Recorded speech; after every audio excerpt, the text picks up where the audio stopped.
নলহাটি থেকে গ্রেপ্তারের পর উঠে এলো আব্বাস উদ্দিন মোল্লার নাম। তদন্তে মিলছে বিস্ফোরক তথ্য। জঙ্গি সংগঠন জেএমবির সম্ভাব্য সক্রিয়তা নিয়ে ফের বড় পদক্ষেপ রাজ্য পুলিশের স্পেশাল টাস্ক ফোর্সের। বৃহস্পতিবার রাতে ডায়মন্ড হারবার মহকুমার পাত্রা গ্রাম থেকে গ্রেপ্তার করা হয়েছে আব্বাস উদ্দিন মোল্লা নামের এক যুবককে। জেএমবি যোগ সন্দেহে এই গ্রেপ্তার বলে এসটিএফ সূত্রের খবর। এই ঘটনার সূত্রপাত বুধবার, যখন বীরভূম জেলার নলহাটি এলাকা থেকে সন্দেহভাজন জেএমবি জঙ্গি হিসেবে দুজনকে গ্রেপ্তার করে এসটিএফ। তাদের জিজ্ঞাসাবাদের পরই উঠে আসে আব্বাস উদ্দিন মোল্লার নাম।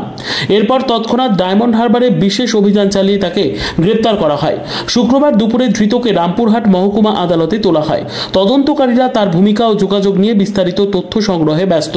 প্রাথমিকভাবে মনে করা হচ্ছে আব্বাস উদ্দিন কোনো বৃহৎ নাশকতা পরিকল্পনার সঙ্গে যুক্ত ছিল অথবা এমন পরিকল্পনার অংশ ছিল। এসটিএফ সূত্রে জানা গিয়েছে, এই গ্রেপ্তার শুধুই একটি বিচ্ছিন্ন ঘটনা নয়, বরং এটি রাজ্যে ছড়িয়ে থাকা এক গভীর ষড়যন্ত্রের ছায়া নির্দেশ করছে। তদন্তে ধৃতের মোবাইল, সামাজিক যোগাযোগ মাধ্যমের তথ্য, আর্থিক লেনদেন সব দিক খতিয়ে দেখা হচ্ছে। রাজ্য বা কেন্দ্র সরকারের তরফে এখনো পর্যন্ত কোনো অফিসিয়াল প্রতিক্রিয়া না এলেও এই ঘটনাকে কেন্দ্র করে প্রশাসনিক মহলে সতর্কতা জারি হয়েছে।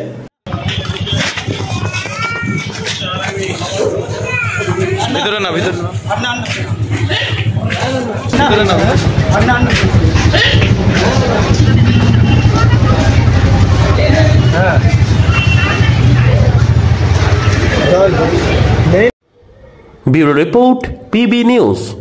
সান হসপিটাল, এখানে যে কোনো রকমের চিকিৎসার বিশ্বস্ত প্রতিষ্ঠান। খুবই কম খরচে বিশ্বমানের চিকিৎসা প্রদান করে থাকে।